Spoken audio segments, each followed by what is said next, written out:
La séance est reprise. L'ordre du jour appelle la discussion en lecture définitive de la proposition de loi et de la proposition de loi organique relative à la lutte contre la manipulation de l'information. La conférence des présidents a décidé que les deux textes donneraient lieu à une discussion générale commune.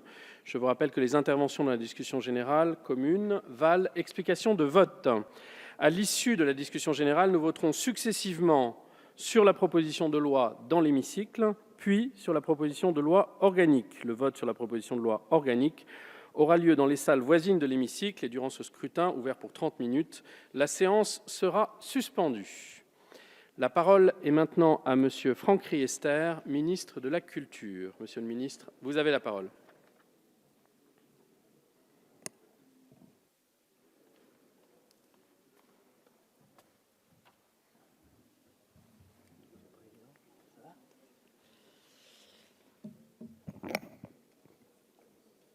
Monsieur le Président, Madame la Présidente de la Commission des lois, Monsieur le Président de la Commission des affaires culturelles et de l'éducation, Madame la rapporteure de la Commission des lois, Monsieur le rapporteur de la Commission des affaires européennes, Mesdames et Messieurs les députés. Ce n'est pas parce que les géants du numérique sont des géants qu'ils peuvent échapper à toute régulation. Ils sont désormais conscients de leurs responsabilités. En tout cas, c'est ce qu'ils disent. Tim Cook, PDG d'Apple, l'a déclaré avant-hier dans un entretien. Il est inévitable qu'une réglementation encadre les réseaux sociaux. Je le cite, « En matière de protection des données personnelles, dit-il, le marché libre n'a pas fonctionné. » Dans le même temps, Facebook a accepté l'idée d'un besoin de régulation. Comme l'a annoncé le président de la République lundi dernier, l'entreprise de Mark Zuckerberg ouvrira pendant plusieurs mois ses portes et ses algorithmes aux régulateurs français afin de travailler ensemble à mieux combattre les contenus haineux.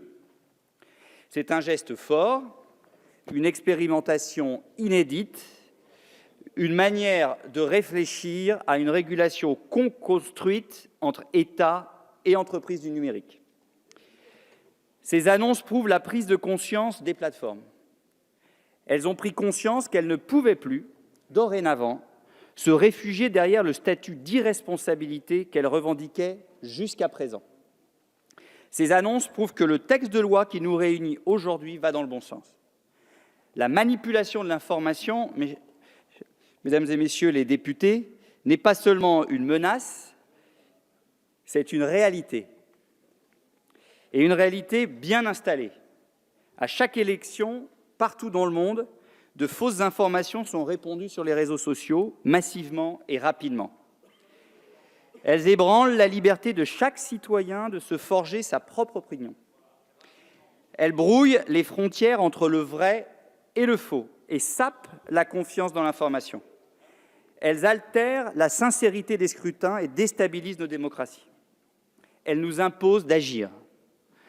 C'est ce que vous avez fait, Mesdames et Messieurs les députés, avec les propositions de loi contre la manipulation de l'information. Je veux vous en remercier. Vous remercier pour votre engagement. Vous remercier pour la richesse de vos débats. Vous remercier pour vos inlassables efforts à améliorer ce texte en séance et en commission. Je tiens à saluer en particulier ces deux rapporteurs, Naïma Mouchou et Bruno Studer, qui ont contribué à l'enrichir significativement. Grâce à vous, ce texte nous met sur la voie de la responsabilisation des plateformes. C'est un premier pas, il en appelle d'autres. Pour lutter contre la manipulation de l'information, la loi est une partie de la réponse. Ce n'est pas la seule. Dans ce combat, le soutien à la presse et aux journalistes, la défense de l'information pluraliste et fiable qu'ils produisent sont notre première arme. Le gouvernement est pleinement mobilisé sur ces sujets. J'en veux pour preuve l'initiative pour l'information et la démocratie, lancée par 12 chefs d'État et de gouvernement, dont le président de la République, lors du Forum de Paris sur la paix. C'est la marque de notre engagement en faveur de la liberté de la presse. C'est la première pierre d'un cadre mondial pour l'information et la communication. J'en veux également pour preuve les aides au pluralisme, sanctuarisées à hauteur de 16 millions d'euros dans le budget 2019 que vous avez voté en première lecture.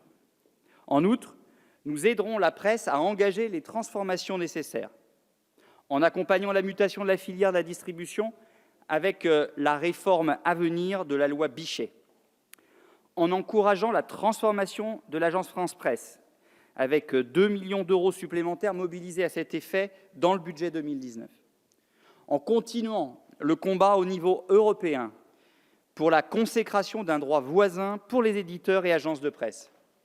Il permettra un juste partage de la valeur créée par la circulation en ligne des contenus de presse. Mais soutenir la presse, c'est également protéger sa déontologie.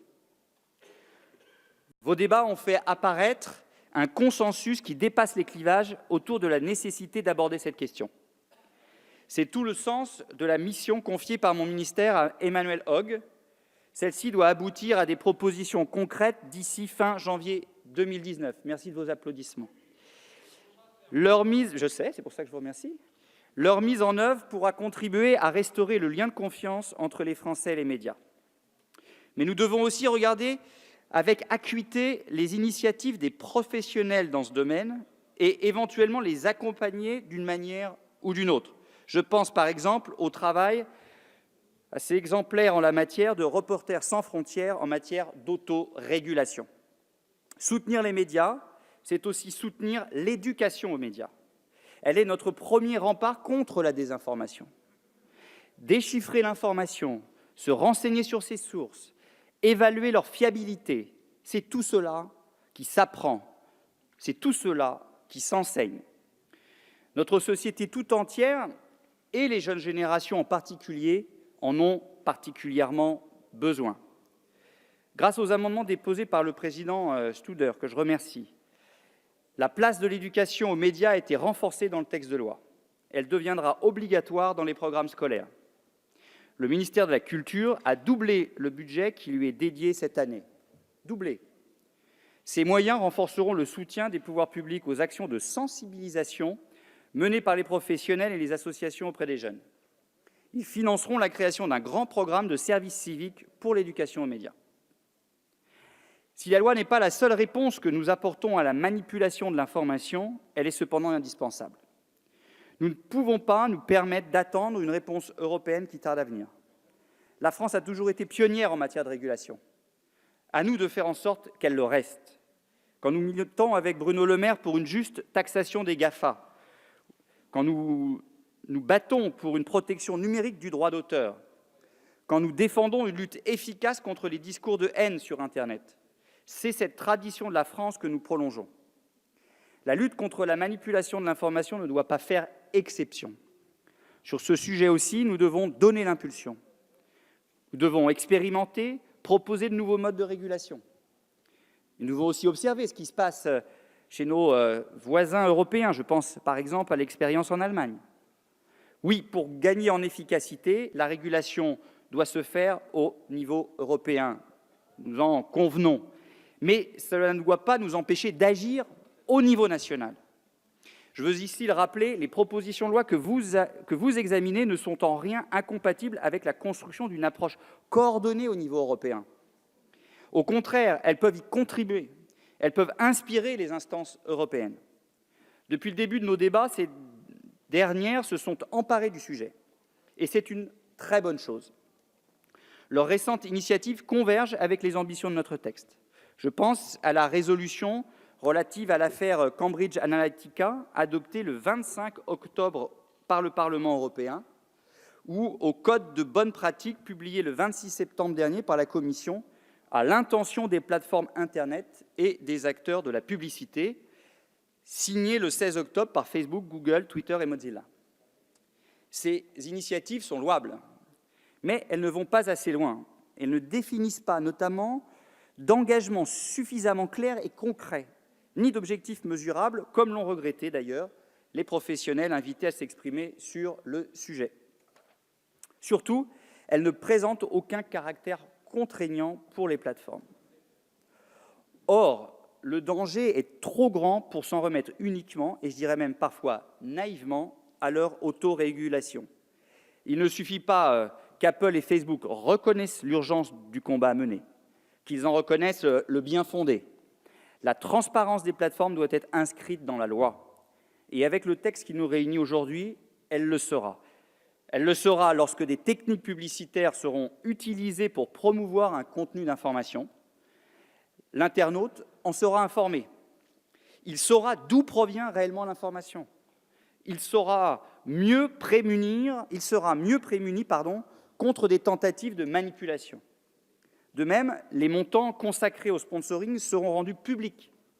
Les journalistes et la société civile pourront mieux détecter les opérations orchestrées de désinformation. Les pouvoirs publics pourront mieux veiller au respect des règles de financement des campagnes électorales. Avec ce texte, nous inscrivons également dans la loi un devoir de coopération des plateformes. Il dessine un nouveau cadre de régulation adapté aux acteurs du numérique. Plutôt que de leur calquer les mécanismes de responsabilité applicables aux médias, qui ne leur sont absolument d'ailleurs pas adaptés, les propositions de loi font le choix d'un dispositif de co-régulation.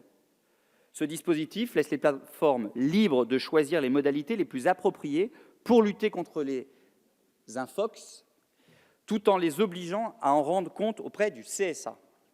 C'est la seule manière efficace d'éviter les deux écueils qui nous guettent, celui de l'inaction des plateformes qui laisserait la désinformation se propager avec les risques que l'on connaît, et celui, à l'inverse, d'une action opaque, arbitraire et excessive des plateformes qui risquerait de faire émerger une sorte de censure privée. Alors, mesdames et messieurs les députés, la régulation des plateformes est notre responsabilité. Les réguler, c'est protéger nos libertés, c'est protéger nos concitoyens, c'est protéger notre démocratie. Tel est le sens des propositions de loi dont vous êtes aujourd'hui saisis. Je vous remercie.